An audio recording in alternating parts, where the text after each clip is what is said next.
नमस्कार, जनभावना टाइम्स में आपका स्वागत है। मैं हूं अंकिता। क्या महाराष्ट्र में उद्धव सरकार की उल्टी गिनती शुरू हो चुकी है? क्या मातोश्री से उद्धव वर्षा में वापस लौट पाएंगे? इन तरह के तमाम सवाल महाराष्ट्र की राजनीति महकमे में गूंज रहे हैं, लेकिन लगता है कि महाराष्ट्र में महाविकास अघाड़ी सरकार का गिरना करीब करीब तय है। गुवाहाटी में एकनाथ शिंदे ने 42 शिवसेना और 7 निर्दलीय विधायकों के साथ फोटो जारी कर अपना शक्ति प्रदर्शन कर दिया है। 49 विधायकों के साथ शिंदे की ये तस्वीर बहुत कुछ बता रही है। तस्वीर कह रही है कि हम साथ साथ हैं। अब सबको एकनाथ शिंदे के रुख का इंतजार है कि उनकी अगली रणनीति क्या होगी। उधर शिवसेना नेता संजय राउत भी मानने को तैयार नहीं हैं। वो बार बार कह रहे हैं कि उनके कुछ विधायक लगातार उनके संपर्क में हैं। वो एकनाथ शिंदे से भी कह रहे हैं कि मुंबई आकर वो अपनी बात कहें।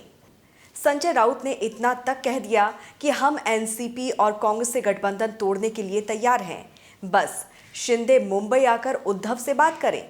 संजय राउत ने कहा है कि विधायकों को गुवाहाटी से संवाद नहीं करना चाहिए, वो वापस मुंबई आएं और सीएम से इस सब पर चर्चा करें। हम सभी विधायकों की इच्छा होने पर गठबंधन से बाहर निकलने पर विचार करने के लिए तैयार हैं, लेकिन इसके लिए उन्हें यहां आकर सीएम से चर्चा करनी होगी। संजय राउत ने कहा है कि उद्धव ठाकरे बहुत जल्द वर्षा बंगले में वापस आएंगे। राउत ने दावा किया है कि गुवाहाटी में 21 विधायकों ने हमसे संपर्क किया है और जब वो मुंबई लौटेंगे तो वो हमारे साथ आएंगे। इससे पहले बागी नेता एकनाथ शिंदे ने एक चिट्ठी शेयर की है। चिट्ठी संजय शिरसाटा ने लिखी है, मगर इसमें सभी विधायकों की भावनाएं बताई गई हैं। चिट्ठी में लिखा है, शिवसेना विधायकों के लिए आपका दरवाजा हमेशा बंद रहता था, आप इन विधायकों की सुनते नहीं थे। वहीं शिंदे हमेशा विधायकों की सुनते थे और आगे भी सुनेंगे। उद्धव को शिंदे खेमे की ओर से लिखी गई चिट्ठी, जिसमें लिखा था, कल वर्षा बंगले के दरवाजे सचमुच जनता के लिए खोल दिए गए। बंगले पर भीड़ देखकर खुशी हुई। पिछले 2.5 साल से शिवसेना विधायक के तौर पर हमारे लिए ये दरवाजे बंद थे। हमें ऐसे लोग चला रहे थे जिन्हें लोगों ने कभी नहीं चुना। ये लोग विधान परिषद और राज्यसभा के माध्यम से आए थे।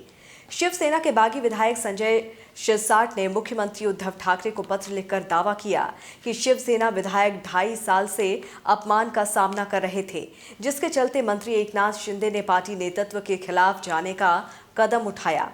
औरंगाबाद वेस्ट से विधायक शिरसाट ने पत्र में दावा किया कि शिवसेना के सत्ता में होने और उसका अपना मुख्यमंत्री होने के बावजूद ठाकरे के आसपास की मंडली ने उन्हें कभी भी वर्षा तक पहुंचने नहीं दिया। उन्होंने लिखा कि मंत्रालय जाने का तो सवाल ही नहीं था, क्योंकि वहां मुख्यमंत्री कभी नहीं आए।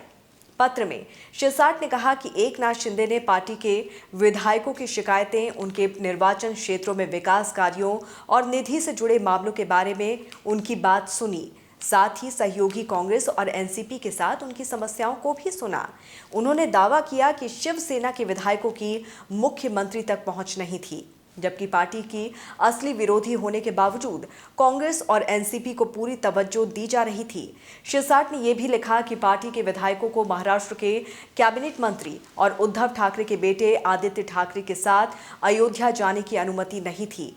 उन्होंने पूछा कि राज्यसभा चुनाव में शिवसेना के वोट नहीं बटे, फिर विधान परिषद चुनाव में हम पर इतना अविश्वास क्यों? सूत्रों के मुताबिक उधर सरकार गठन और आगे की प्रक्रिया को लेकर महाराष्ट्र बीजेपी में भी बैठक शुरू हो गई है। बीजेपी ने एकनाथ शिंदे को महाराष्ट्र मंत्रिमंडल में 8 कैबिनेट रैंक और 5 राज्य मंत्री रैंक का ऑफर दिया है। साथ ही केंद्र में भी 2 मंत्री पद देने की पेशकश की गई है। इस खबर पर अपनी राय हमसे जरूर साझा कीजिए। खबरों को विस्तार से जानने के लिए आप हमारी वेबसाइट www.thejbt.com को लॉगिन कर सकते हैं। देश और दुनिया की बाकी खबरों के लिए आप देखते रहिए जनभावना टाइम्स। नमस्कार।